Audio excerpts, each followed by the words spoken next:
Good evening. You're listening live to the Extreme Movie Show. I'm your host, Rob. Alongside me tonight, also from Central Florida, I have Professor Pixel. We're doing our monthly Bond review. We're up to number 12 in this series, of course, 1981's For Your Eyes Only with Roger Moore. And I will say this, we are starting at 007. Get it?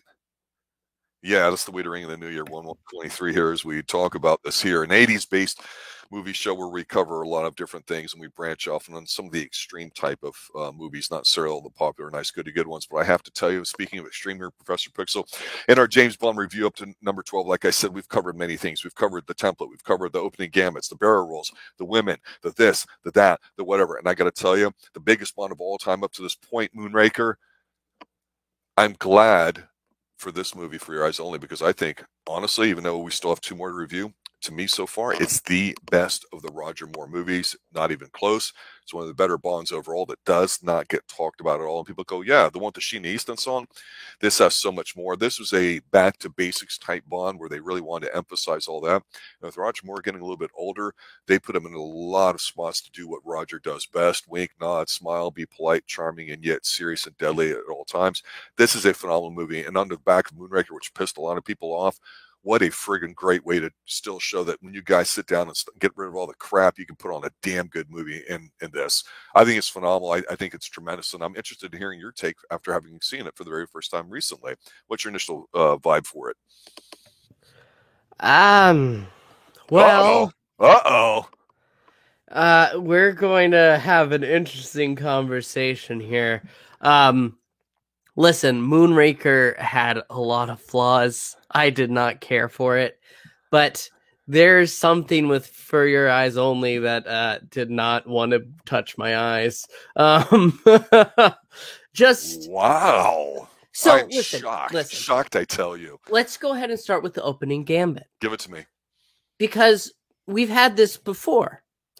Bond is upset. He goes ahead and he visits the grave of a dear departed wife, and it has the name. He goes ahead, he kneels by it, and that's when a a priest just comes out and says, "Mr. Bond, they're waiting. They're bringing a helicopter for you."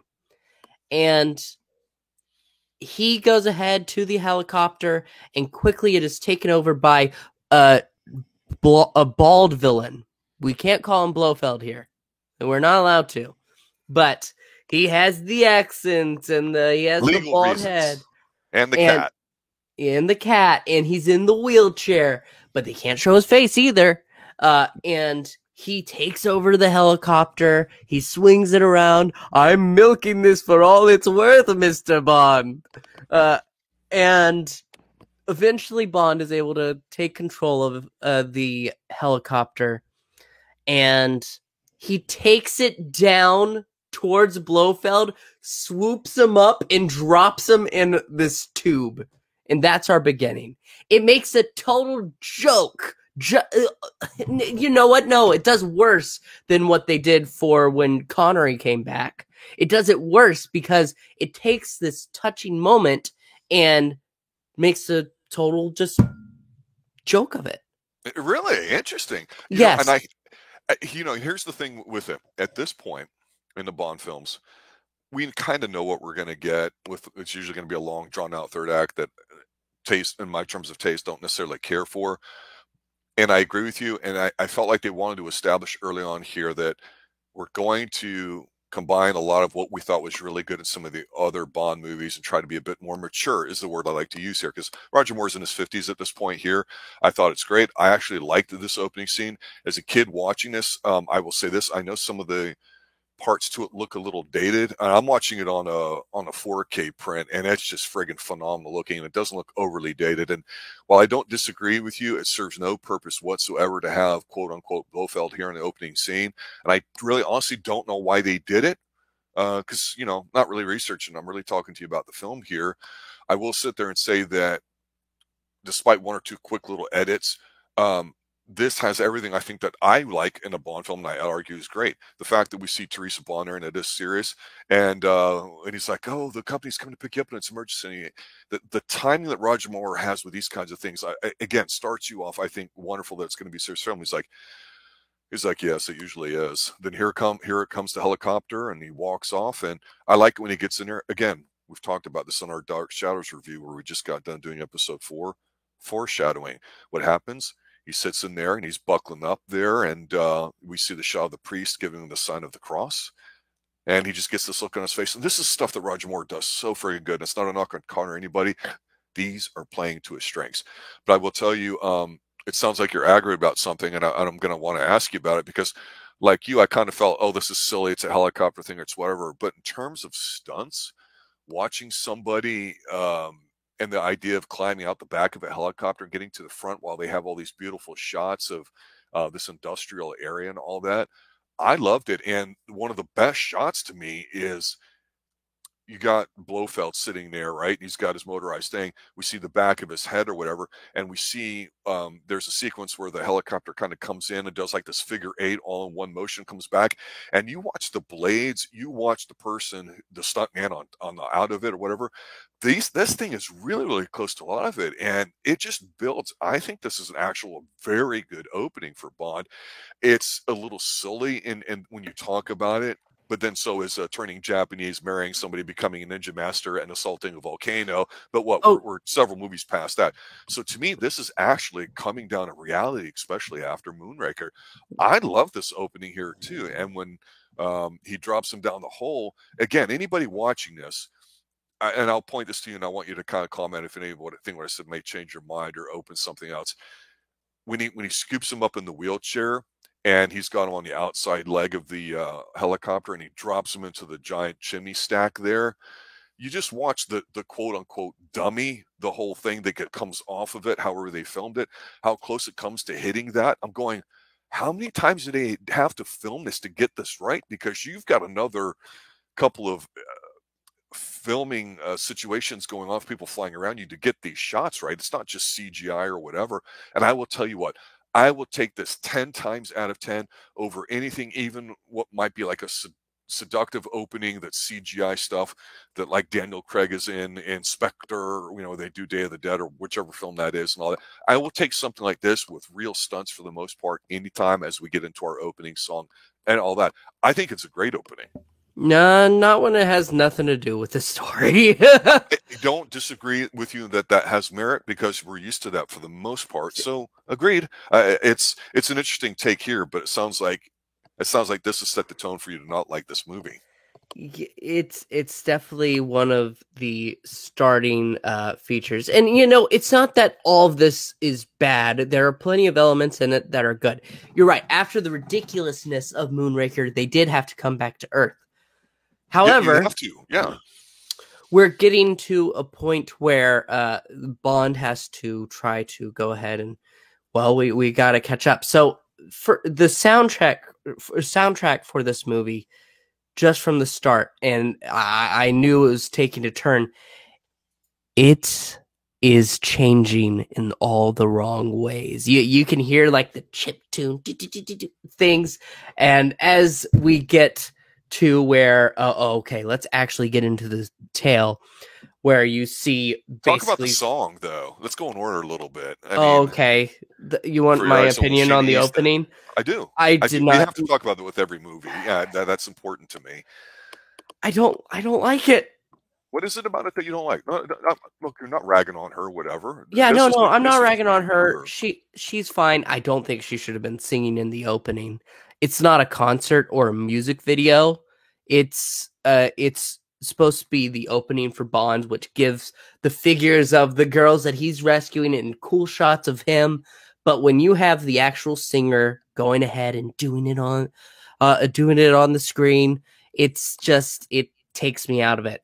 Apart from that, yes. Apart from that, and we could talk about the Craig openings, how they are these ridiculous CGI animated, blah blah blah. Yeah, but I would take that over this opening because of that. But also, I think that the song, it's not hitting it right. It's not like a Goldfinger or even it's different. Even From Russia with Love. Yeah. From Russia with Love, which comes in later, it's a better song than this one. And I think that's because they are still in that awkward shift. They're trying to get into the 80s, and it's a point where it's just not vibing with me. Well, I'll state this for the record because not only do I think this is very mature Bond, and I think that's the theme of the whole movie, not just with Roger in his 50s, but we have a different director, John Glenn. I think this is his first one he's doing. He's been on different aspects of the Bond franchise, like many of them, including the writer who's written most of them, Richard Maybaum, and a few others. But you're right about how when people like to rag on disco being crappy in the 70s into the 80s and all that, and I would say there was a lot of musical variety that does not exist today. Of course, I think that's not even disputable. And so when you talk about the theme not relating, or the opening gambit not relating to stuff in the theme, I can understand what you're saying, but there's definitely some, I don't know if they're bold choices, but they're certainly noticeable because, again, your perspective, having watched this is what you've come to see. And it's, I think what they tried doing here was to try to dial down the sex aspect of it and the Playboy aspect. Why? And again, because I think they're trying to make Bond more mature.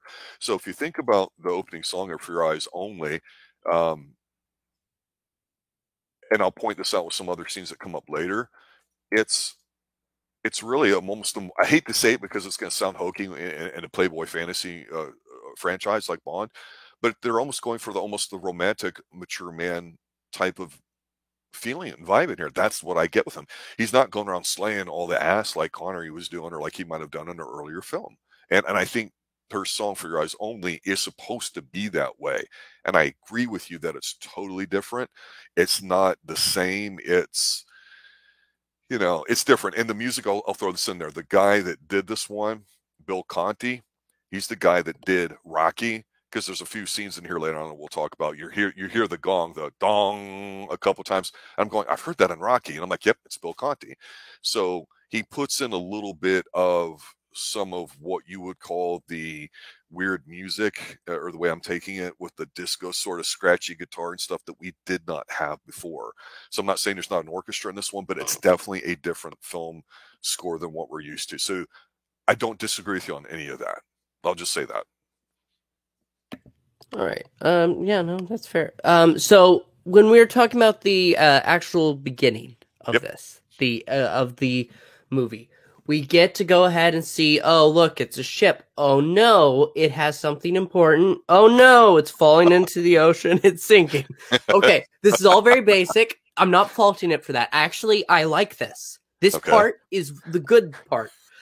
So it is sinking in the ocean. It has something, the ATAC, the attack. automatic, the attack. The St. Yeah, George's. yes, and basically they need to get their hands on that because it's at the bottom of the ocean. But it seems that there's somebody else tied into this. There's an archaeologist who has his wife on a ship, and their daughter comes along, the beautiful Melina, and whenever she comes aboard, suddenly from actually a helicopter, right? A helicopter comes down, just Seaplane. machine guns Seaplane. them down. A The one that seaplane. brings her in. That's right. It has this guy in this horrible mustache. Terrible. I hate it. But he comes down and shoots him through. And the daughter sees that, and suddenly she looks at the camera, looks at us, and that's when we transition. We also learned that the KGB, they're after this too. And so MI6 has to send James Bond, but there's no M. M is gone. That's very sad.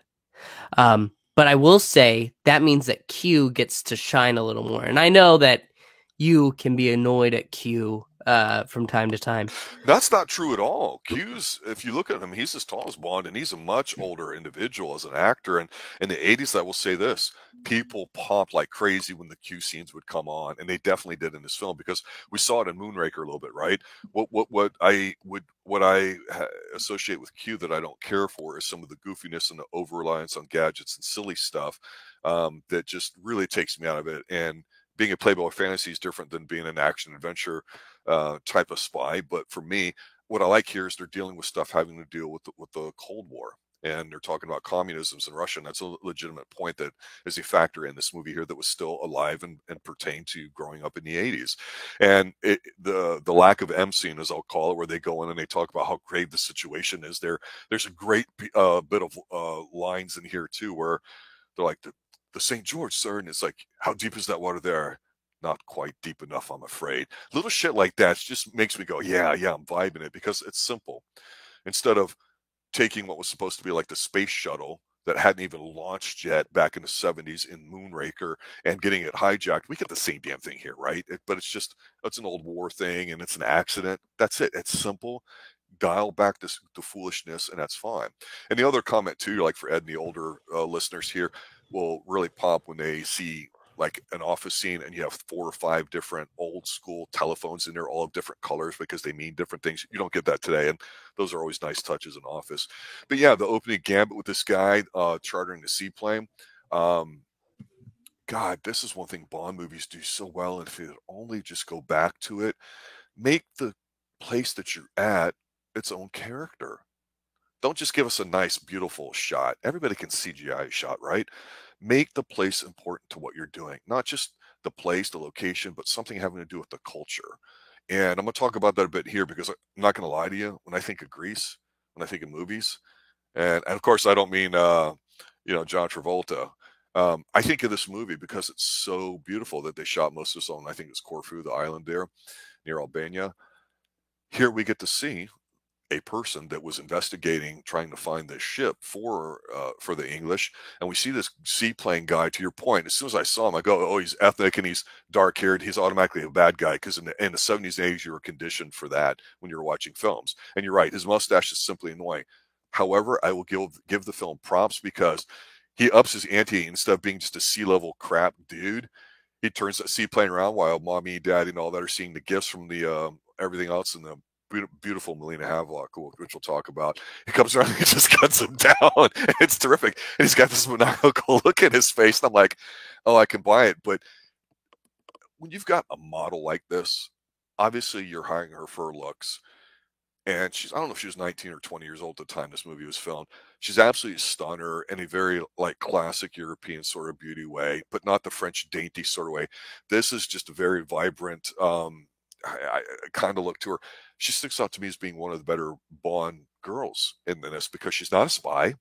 She's not somebody trained by another agency that Bond ends up sleeping with or working with, like we've seen, like Miss Goodhead or anything like that. It's Melina. It's a daughter, and she gets drawn into this.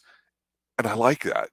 Simple, toned down, dialed down. And the whole zoom thing and looking at her eyes, you got to do that. You've got to showcase it. Go with your strengths. Again, mature decision making. They haven't really screwed anything up. And even in the next scene here, where Bond comes in to get apprised of it, and he has the Jim Carrey moment in Ace Ventura where he goes, the ATAC targeting system, the blah, blah, blah, blah, and all that, where he flirts a little bit with Moneypenny. She's older. She's been in the series forever, right?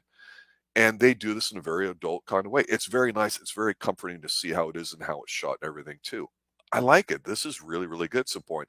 But to your point, it almost feels like they're dialing them back a bit too much here, because it's kind of a quiet, not too noisy Bond, especially when they end up here going and looking for an assassin. So what do you have to think about that? So yes, they are going to go after Mr. Gonzalez. What was his name? They went ahead and said, "Oh, Hector." Hector Gonzalez. Yes, that's right. And he has a villa, and of course, he has also other hitmen there. But there are women all over the place in bikinis. Yeah, 80s bikinis too.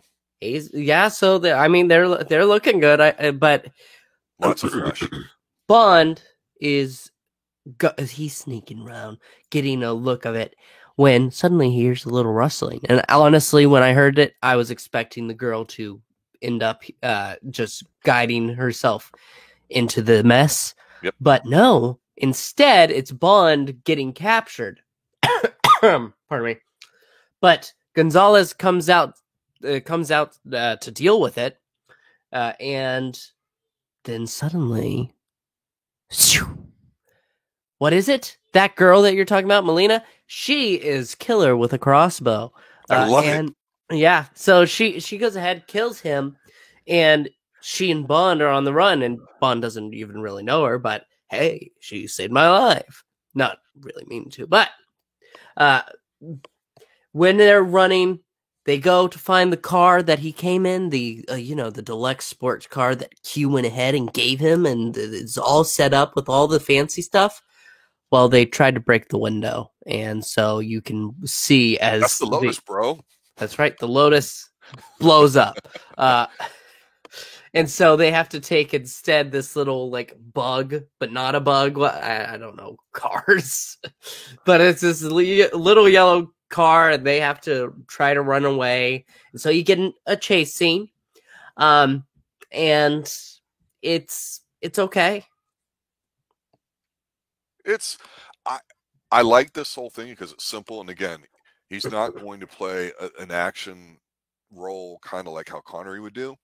So he's watching this transaction happen. This beautiful villain. Again, it's a great shot. It's pans from left to right where you see all the women and all that, and the seaplane hitman guy. I love it because he's there in his '80s shorts, which are legitimate shorts, not baggy stuff like today. And he throws like one of the bills to like some of the ladies sitting there, and they all kind of like laugh or whatever. And of course, we see the true guy who's orchestrating it all, a guy in glasses, or sitting by himself or whatever, going through this transaction. Yes, Bond gets captured, but the way this guy handles the gun, he gets pluses for me because he's like, Walter PPK, standard issue, British Secret Service, license to kill or be killed. Take him away. I thought, this guy, I don't know who the hell he is because he's a nobody as far as I'm concerned. Maybe I'm wrong actor wise. I don't mean any insight to him or insult to him, but he makes the most with his screen time.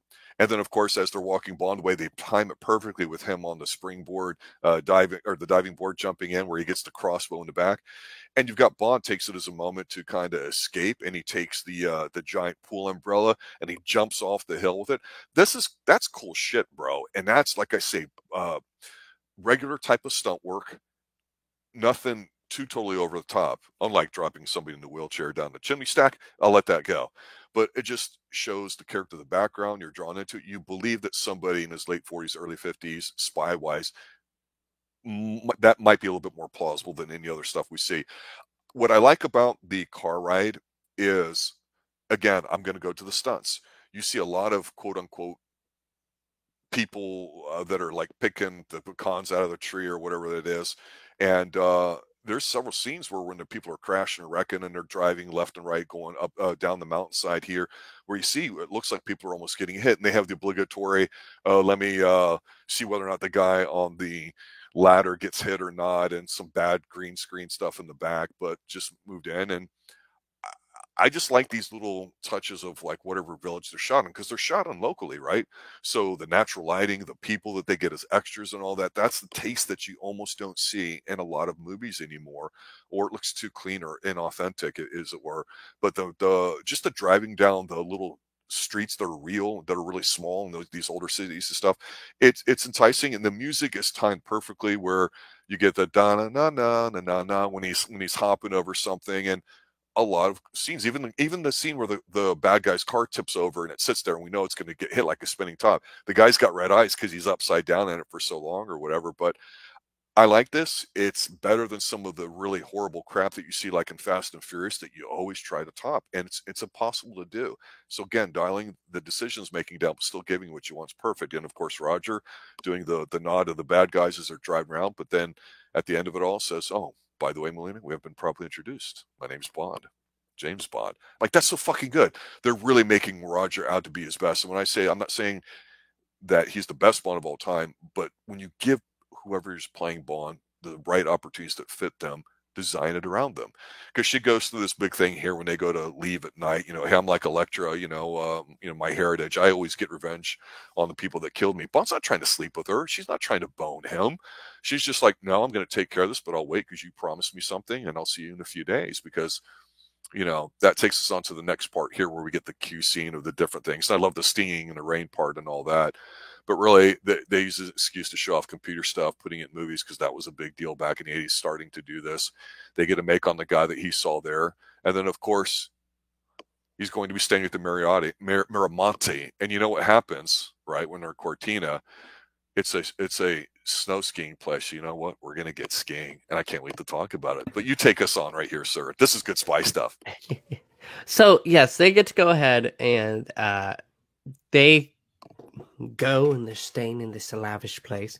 He meets his contact, Luigi, and Luigi goes ahead and introduces him to a Greek businessman who's also going ahead and giving them a little info, named Eris Christatos. Statos. Christatos. Okay. There You you have go. to say it with their accents. That's the only way it makes sense. Statos. Statos. Luigi. Luigi. But and we get to go ahead and see in a bit the girl that's going ahead and just ice skating all over the lake. She was the actual athlete, Lynn Holly Johnson, back in the day. Yes. She was in something called Ice Castle with Robbie Benson, I think, a few years before. She was a name back then, trying to get in acting. Yeah, and she is not really important, but I liked her. She's very bubbly, very bubbly. Yes. And so whenever she goes ahead and talks to her uncle Eris, she wants his attention, and then she wants Mr. Bond's attention, and asks for him to take her out a little later. But that's all business for later. Right now, they're trying to figure out where do we go from here. They're passing together the information, and while they go ahead and move on from there, she has to go skate away because she has what is it with the with the mean older women. Well, no. So the whole thing with the Olympics really honestly changed in '80 because there's a big boycott, and America was the only country around the world that only put amateurs in. And back then, you had Daryl Dawkins from my old high school and Moses Malone and maybe one or two other people jump from the NBA to go straight into the or from high school to the NBA. People stayed in college for 4 years. So we would put up our amateurs against the world's best, heavily drugged people from the Bulgarian countries, everywhere in Europe, and this whole Cold War mentality and all that. It was the one time every 4 years that you could show off to the rest of the world. So it's a big deal between Russia or the USSR at the time, Eastern Bloc countries, to really upstage America. And so there was a big deal in the Olympics. And that's why in '84, when Michael Jordan led the Olympics there, and that was the last time we really won gold with amateurs, and it became a big deal because they changed all the rules. So the Olympics coming to the United States in Los Angeles in 1984 was massive. It was huge. We pulled out all the stops and showed the whole world how we could do it. So when you see somebody like her in here, the whole idea of them setting this in this town of Cortina, I think, or I'm saying it wrong, but the town that they're in was the actual town for, I think, the 56 or 60 Olympics, the Winter Olympics, as it were. So all these places and everything that's in this particular section of the movie was made for that. So this is all legitimate, and they're using that to its advantage. So I'm kind of simply saying that I adore this whole particular part because it takes us to about halfway through the movie. And I don't really view her as a bitchy old one. She's just, hey, no, you're going to come work for me. And a lot of times people think these old school coaches and all that are a lot harder. And I'm telling you, it's night and day compared to what it used to be in terms of how long you would train and the things you would sort of do. And this is mild. This is nothing compared to whatever. But she just reminds me of the one from, what is it, 3-4 movies ago? Well, because she's not smiling. She's no Rosa Klebb, but it's the Bond has to win his trust here by taking her to the biathlon so she can see Eric Kriegler, which we'll talk about here in a moment. So he's having to delicately work his way through it, but not before we get to see. Of course, we know skiing's coming.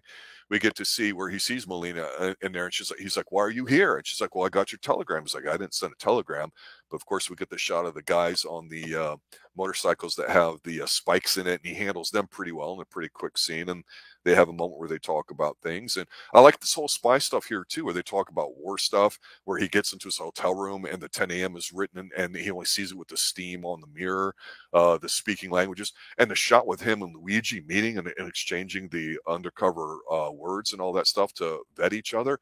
It's a breathtaking shot. This is a very good, entertaining movie to me, and it's totally different from the people that hopped on from, say, Moonraker, and I can understand the dissonance between it, if you will, right?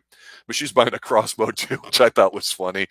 Um, but yeah, it's the whole thing with this whole sequence here too. It doesn't mean, I think, anything to anybody if they're not of the age where you lived some of that stuff. It's just, oh, he's going skiing at a real nice chalet or whatever. Bond, of course, doesn't sleep with BB at all. That's her name. And Eric Kriegler, the East German god, as it were, that she wants to meet or whatever. We see Emil Locke, the guy that's got the glasses that's trying to put the hit on Bond. Kriegler's working for him. So Bond says goodbye to her, and he promises to meet her later, and he goes to ski off. And I love this because Kriegler starts taking shots at him. He's a biathlete; he can shoot, right? So there's a great little shot here of him reaching for his gun in the snow, and Kriegler shoots it away. I love this skiing sequence. It's one of my favorite in all the Bond movies. I know that's not saying much, but as a kid watching this, where they don't go crazy, but they go up to the giant ski slope, and he jumps onto the building and all this stuff. They have 2 or 3 little mini sequences here where he even ends up in the luge where he does this jumping stuff. I just think it's tremendous, edited very well, and you see unlock a little dove symbol and everything else there too. But some of the motorcycle stunts when these guys are flipping, again, the stuntman, one of them, it looks like it hits him in the leg, and I guess they kept it in the shot. This is exciting to me, and some people might call it boring, but I don't see it. It's not completely goofy. It's not like anything we've seen in Moonraker, although we do get to see the one guy that we saw in Venice there in St. Mark's Square doing the double take with the pigeon and spilling the water on somebody like he did. He's in here for a brief second as well. They put that guy in a few, but what else are you going to give Roger Moore to do? The Lotus blew up. They repainted it. He goes to say goodbye to BB. He has a little hockey shootout with some of the thugs when he comes back. That could have been done. I agree. It could have been done better. See, I don't mind a ice hockey fight and the what is it called, a Zippo coming along Zamboni. And hitting one of the. He picks up the Zamboni and nails the last guy with it. That's a little silly. But no, but he shouldn't have scored each one. I think the last one he should have gone ahead and scored, and then you do your cheeky line. There are simple touches which do a night, but that's just. BB had a great line here. She goes, "Well, goodbye, Mr. Bond," but or we should say, "Goodbye for now, but not forever," or whatever like that. Implying that she's going to see him again, which we will. We skipped over her just hopping into bed all naked, waiting for him. I said he wouldn't sleep with her. Again, he's being mature. He's handling like a grown adult. And even though she kisses him in front of her trainer or whatever too. But again, it's a little cheeky to your point. But I think part of that's to set up for what happens when he sees Luigi, or what's left of Luigi. Yeah, because he's outside. He's dead. He's dead. But. Then he is going to a casino, and Bond in a casino. It should work out. And Kristatos is there. And that's when he goes ahead and gets a little information about how do I meet Columbo, and he goes ahead and points out to Columbo and his mistress, Liesl. And the Bond is watching them. They seem to argue, and Bond gets to slide his way in. So Bond isn't innocent in all of this. Now he goes ahead and he and the Countess get together for that night. But that next morning, they're ambushed, and we get to see as Bond is trying to help Liesl escape, and they're running away, and they get separated for a moment as there are 2 jeeps, and the Countess is sadly run over. And Bond, like what movie? Like Her Majesty's Secret Service. I forgot that there was a woman run over. Well, not necessarily, but the beach scene where he fights at the beginning, this would have never happened to the other fellow. That's what. Yes. There you go. Yeah, that's right. Now I get it. Which I suppose we could talk about as far as openings not connecting, but there was a reason for that. Anyway, from here we get to see that as Bond is, like we said, captured by I'm not even going to try to Lacure. This is Locke. Locke. That's not Emil Leopold Locke. Locke. You know, I was too obsessed with Dark Shadows because I forgot how all these names were said. But after that, Columbo goes ahead and he is going to go with Bond. And they are going into a warehouse together, slowly, and trying to get Locke, as it were. And Locke, that was my favorite part. When he goes ahead and he gets the stuff like run across from him, and it's very tight and compact. This action sequence actually is pretty good. Yeah, I agree with you. I do. Yeah. So whenever we get to go ahead and the base is destroyed, we just push on, and Bond gets to see Melina again, and now they have to go deep sea diving. Yeah, I will see this when he finds Farrar and Luigi in the Lotus, and he's got the pin. Okay, that's foreshadowing, like we talked about, right? That's why we saw the pin a time or two, right? And so, they transition from here over to Greece, to Corfu, where he meets Melina, and they spend a minute literally just walking around, picking up some supplies and talking and catching up. And about the 1 hour mark, depending, I guess, on which cut of this you might have. Again, when I said before about making the place physically that you're at a little bit of a character or whatever, culture wise, we see them shopping down some local marts and eating some food, some figs and whatnot too. Or it's just a nice little touch, and I appreciate some of that stuff that maybe when I was younger I might not have as much. And while the Zamboni thing was a little goofy, again, some of the shots here are just really breathtaking of the environment. Just a quick establishing ones get you in. She's just a very elegant lady, tall, thin, extremely long, dark hair, just a natural beauty, as we would say. Um, Again, he's not trying to sex her up, right? He's not trying to get in her pants to get information. He's there to help her out and give her an update. We see some, Greek dancing going on. This shot at the 1 hour minute mark where she's like, "Oh, my father loved the Venus Place," and he's like, "Well, I can see why." And the music's playing in the instrumental version. This is the kind of stuff we don't get in current Bond films. We don't get a chance to take a minute to do the expository crap of advancing the plot and getting us caught up where we can take a moment and breathe before setting up the next sequence of what's going to happen. And of course, admiring the beautiful clothes and location you're at and feel some of the history coming off of the light of where you're at. It's kind of sad in a way. Maybe I'm sounding like an old man here, but when they're playing backer at the table, this is another way to showcase Roger Moore being mature, because they're playing, and I'm not a big fan of the game itself, Baccarat, but the guy that's working him a little bit or working with before he meets the other guy, he's played by this guy named Julian Glover. He almost was Bond, and he wasn't. So Yeah. Chris Santos, the guy, his delivery, he makes most of his time without being maniacal or whatever like that. The guy's really, really good. Yeah. I want to say he was also in Game of Thrones, if I'm right, at the end. I'm not sure about Game of Thrones. I know that he has been in a lot of things. Yes, he was in Game of Thrones. He's the Grandmaster. Grandmaster? Or Grand Maester, yeah, whatever the hell that name is. Yeah, that's him. And I remember the way he talked to her as an older guy. Went, I know that voice. That's him. This guy's good.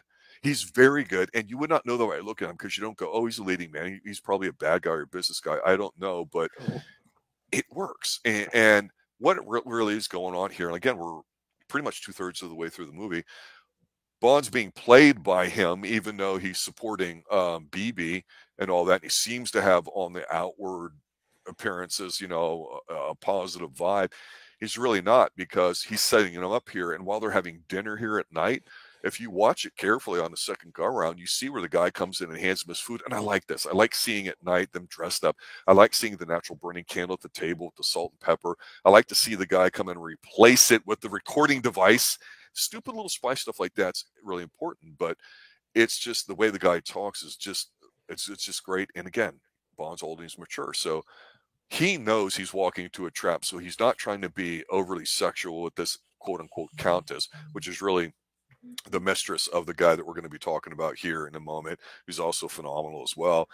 You you you may not know who that woman is, but if you're a fan of Remington Steele in the '80s, you would know that this was Pierce Brosnan's wife who passed away from cancer, because she is Oh. attractive, and she plays the so-called countess in her own way or whatever, and they do it tastefully. The whole seduction thing, where he says to the guy late at night or whatever, "I won't be needing you anymore tonight," and the guy kind of grins. Little things like that. It's done well enough without being over the top, right? And you don't have to show the sex scene. It just keep it tasteful and all that, and they do, and they make sweet sweet love, but they don't show it. But on the beach, it gets a little real, right, with the shootout.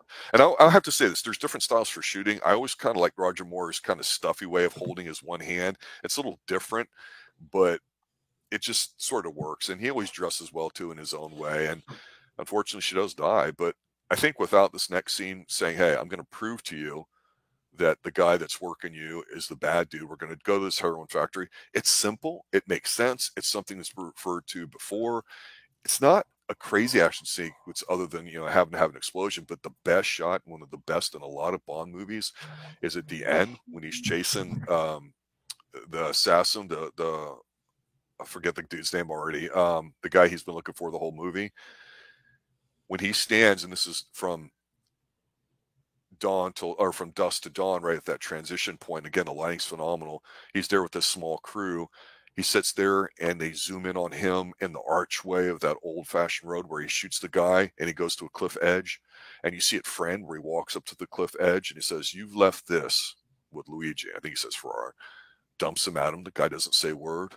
And then he just fucking kicks the Mercedes where it is over it, and it doesn't explode, which I'm thankful for. That's about as dirty as Bond can get in anything, and it's done in a way that I don't think Connery could get away with doing it, because they're just different, right?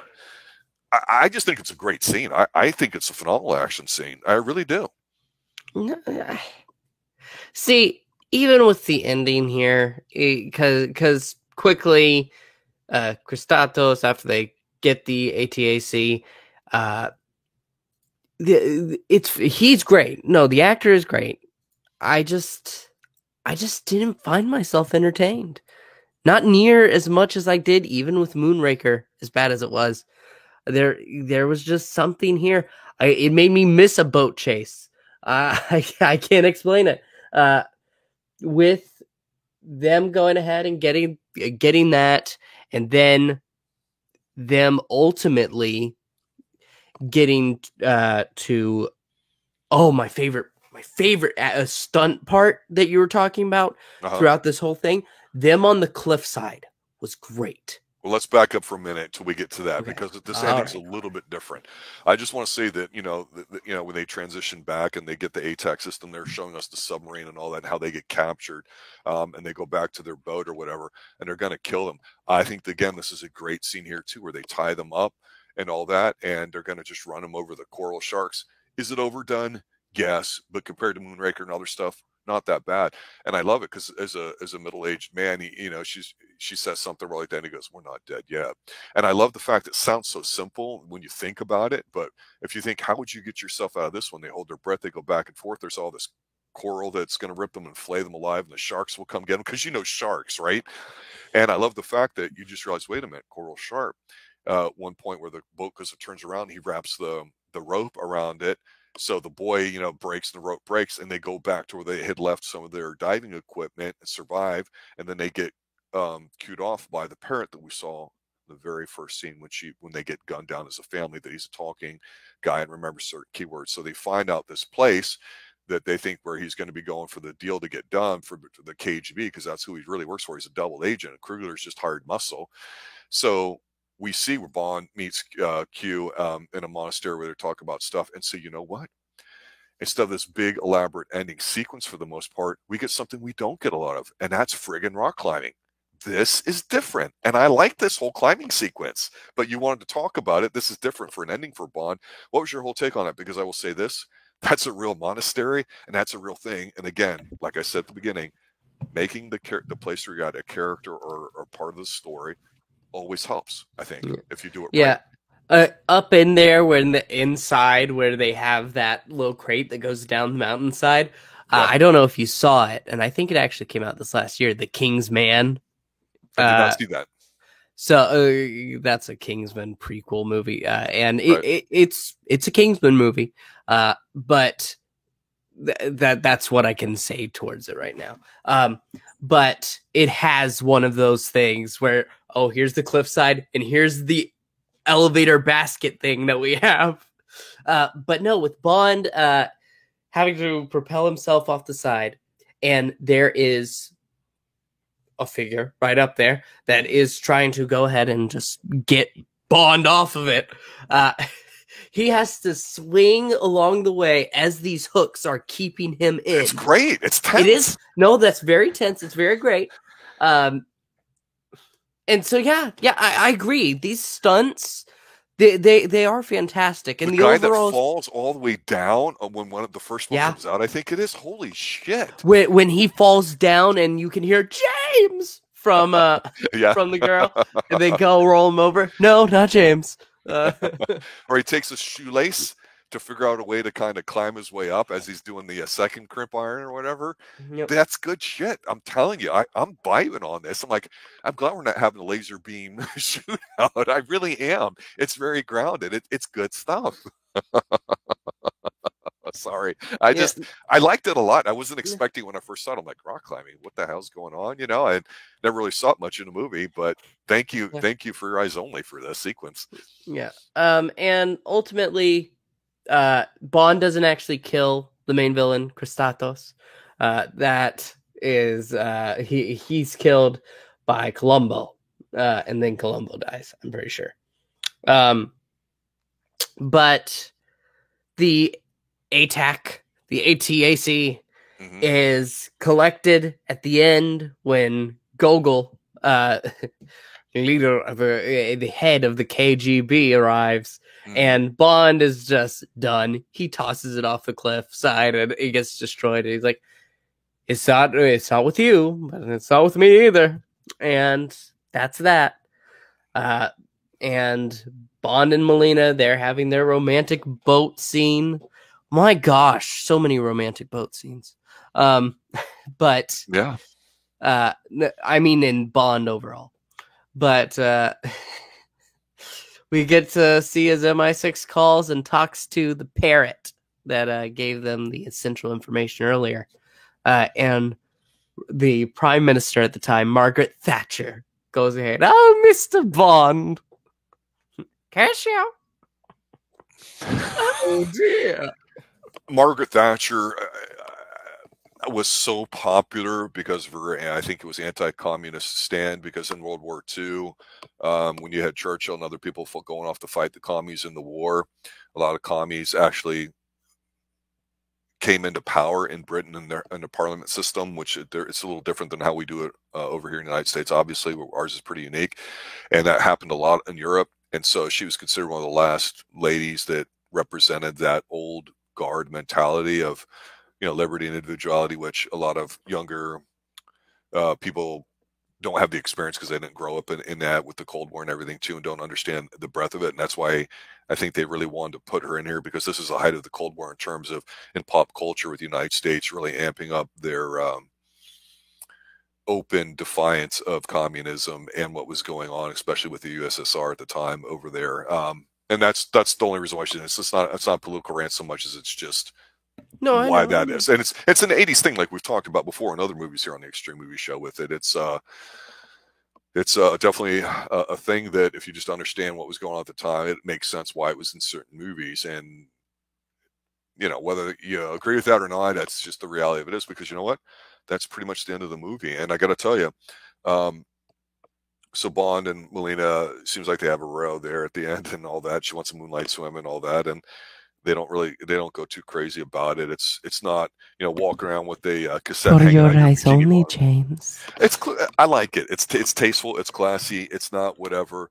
You could almost buy a guy in Roger Moore's condition in that situation, that happening, rather than, you know, some of the other weird stuff that goes on in Bond films, especially with silly names and other things that are demeaning. I think they made Melina look really independent, strong, helpful. but not a co-character necessarily. Although she's very strong, it's hard, I think, to do that when it's one of your first major roles. Not that she went on to do a lot of acting, but enough. And I thought it was a success. Sheena Easton blew up, obviously, with that, and the song came out later called Morning Train. But she's a powerhouse singer, voice-wise, always has been. So it's interesting the way you presented, the way you thought about the opening and how it affected everything, because I appreciate this as a movie a lot more than Moonraker. And Moonraker I love too, like for you, for its craziness. They went for it, and for me it succeeded. But for many people, honestly, that were hardcore fans of Bond, it was an aberration how horrible the movie Moonraker was, because it was a complete 100% total sellout to make it seem like kind of like Star Wars and these big things that were starting to become popular in the 70s called tentpole films. Rather than just making a good film and maybe a sequel or something to it based off of a really well-written novel, it's not. And in here we don't have characters that we think are cool like Jaws or like that, and I like it. It's more authentic. It's more of a traditional spy type caper, which I prefer. I like the manual stunts and everything. Um, and thank God it came here, because the next two Bonds are kind of a bit of a miss to me. So this is probably, again, one of the last good performances I think that he gets to have. And, he's done a lot of these films and he's in his 50s already. So what more can you really do? And I can understand the differences we have about this film, but I do like it. I find it very digestible, very rewatchable, much like Moonraker is. When you get into a Moonraker mood, Moonraker is an incredible film, but to me, you've got to be in the right mood for it. This one, if you want the Bond vibe without going, oh, it's stupid guns and dumbass shit like they put in the first several Brosnan movies or whatever, or the silly crap that they've got in the rest of the Craig films, you go, this really isn't that bad by comparison too. But I love the film. It's one of the ones I've seen the most. I just think it's incredible. And obviously, if you're a Bond fan, you're going to have your pluses and minuses. But for me, the pluses far outweigh the minuses too. An incredible film, definitely worth watching. One of Roger Moore's best, if not the best, Moore film. And I know that's going to piss off a lot of people, and I really don't care. That's my take. But I think for you, being a first watch and all that, maybe getting a totally different vibe from it, what kind of final thoughts do you have or observations you'd like to make? So, listen, you started off this this review saying that basically that this one, especially after Moonraker, this might be Moore's best or your favorite. I can't agree. At the very least, I would say it's his best performance. I'm not going to say maybe it's the best film, but it's definitely the best performance at a minimum. I don't know. I feel like with The Spy Who Loved Me, he had such great chemistry with his Bond girl, and in this, I didn't see the chemistry. Like, they were fine in their scenes together, but I didn't see that connection. I didn't see anything that challenged Bond, as it were, or really was an answer to him. She was there for the ride, and that's okay, but I don't know. And then Man with the Golden Gun, it's his first movie as Bond, and it's really fantastic. I feel like his performance in that was the thing to watch it for. But here, I just feel like you're watching, let's see what stunts we can do. And then you have this soundtrack that is just, I did not enjoy that. I really didn't. The song is not great. I feel I don't have anything to come for. I don't know. Well, I think we're gonna obviously have a lot of different opinions about it instead of just being complete fanboys of each other with that. So that's why we talk it out here, and I think it's pretty cool. And I can't wait for next month us to talk about the next Roger Moore outing, which there's actually 2 more before we transition over to Timothy Dalton. So it'll be an interesting time after getting through those to kind of stop, reassess where we're at, rank the Rogers, and do all that too. So we've got a great 2023 to look forward to for Bond films. So obviously, I want to thank you for showing up again on our monthly Bond review here, Professor Pixel. I'd like to thank everybody else for that too. Check out Bond. A lot of his films are over on Amazon Prime here in the United States. Depending on what's going on at the time of the year, you can sometimes catch a few on Netflix or Tubi or some others. But right now, check it out. The prints are so good. It's such a good looking film too. All right, there you go, guys. For Your Eyes Only, James Bond, number 12 in the series. Check us out here on the Extreme Movie Show. Thank you, guys, for letting everybody else know that we exist. I know that the Bond fans, there might be a slightly different crowd than the Dark Shadows fans or the X-Files fans or the 80s martial arts movies, action films that we like to do, the Can of Film fans type. But we're fans of stuff, so if it's good, let us know. We'll be glad to take a look at it and review it. For Professor Pixel, I'm your host, Rob. Have a good night, and as always, stay extreme.